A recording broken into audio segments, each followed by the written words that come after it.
अस्सलामुअलैकुम। Food Punjab P के YouTube channel में आपको खुशामदीद कहते हैं। आज हम बनाएंगे मसालादार करेले, जो कि बनाना बहुत ही आसान है। और अगर आप इस तरीके से करेले बनाएंगे तो आपके करेले कभी भी कड़वे नहीं बनेंगे। सबसे पहले हम टमाटर काट लेंगे।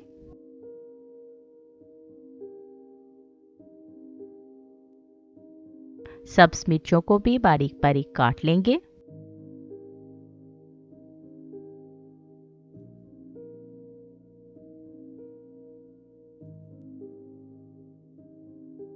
एक पैन में ऑयल डालकर प्याज को फ्राई कर लेंगे। प्याज को हमने डार्क कलर का फ्राई नहीं करना, बल्कि हल्का सा फ्राई करना है। करेले मैंने अच्छे तरीके से धोकर इनको मैंने फ्राई कर लिया था। आपने करेले हमेशा जो हैं वो धीमी आंच पर फ्राई करने हैं, ताकि अच्छे तरीके से आपके करेले पक जाएं और जले ना। हम लहसुन के 2 जवे जो हैं वो हैंड ग्राइंडर की मदद से ग्राइंड कर डाल देंगे और इनको हल्का सा फ्राई कर लेंगे, ताकि लहसुन का कच्चापन जो है वो ख़त्म हो जाए। अब हम थोड़ा सा अदरक का टुकड़ा जो है उसको हैंड ग्राइंडर की मदद से ग्राइंड कर लेंगे। आप जो है लहसुन अदरक का पेस्ट भी शामिल कर सकते हैं। मैं इस तरीके से लहसुन अदरक शामिल करती हूँ। इस तरह करने से जो है वो एक अच्छा सा टेस्ट लहसुन अदरक का आता है। अदरक हमारा फ्राई हो चुका है। अब हम इसमें सब्ज मिर्चें जो हमने बारीक काट के रखी थी वो हम शामिल कर देंगे और इनको भी हल्का सा फ्राई कर लेंगे। अगर आप सब्ज मिर्चों का तीखापन रखना चाहते हैं तो इनको कम फ्राई करें।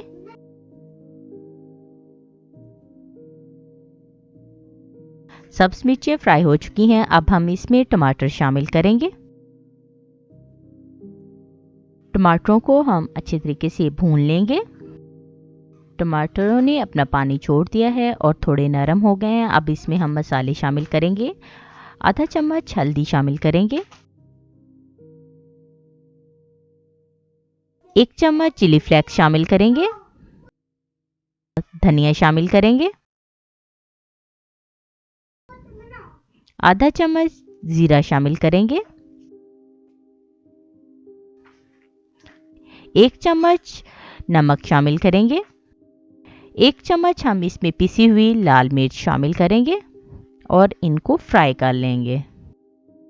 जितना अच्छा आप मसाला भूनेंगे उतना ही अच्छा आपका मसालादार करेले जो हैं वो तैयार होंगे।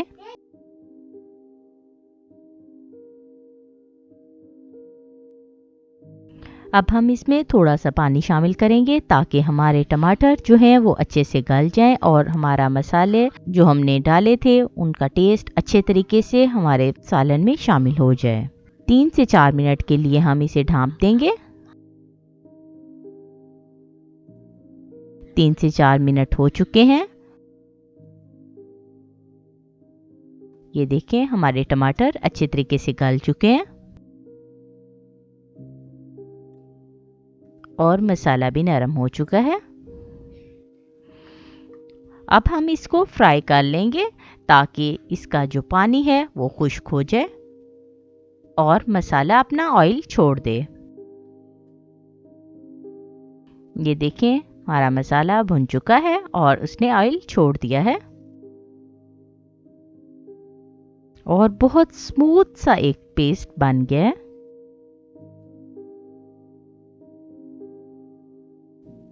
मसाला हमारा तैयार हो चुका है। अब हम इसमें जो करेले शामिल करेंगे, जो कि मैंने पहले से फ्राई करके रखे हुए थे, और करेलों को मसाले में अच्छे तरीके से भून लेंगे,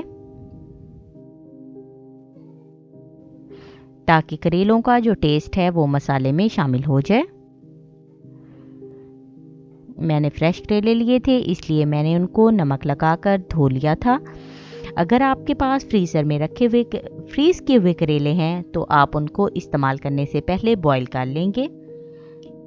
इस तरह के से आपके करेले बिल्कुल नरम और फ्रेश करेलों की तरह बनेंगे।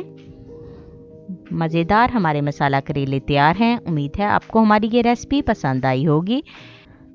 ये देखें कितने मज़े के बने हैं और बहुत ही अच्छी लुक आ रही है। मज़ेदार करेले हमारे तैयार हैं। इसको हम डिश आउट कर लेंगे। उम्मीद है आपको हमारी ये रेसिपी पसंद आई होगी। अपनी आरा का इज़हार कमेंट सेक्शन में ज़रूर कीजिएगा। अल्लाह ताला आप सबको अपनी हिफ्ज़-ओ-मान में रखे।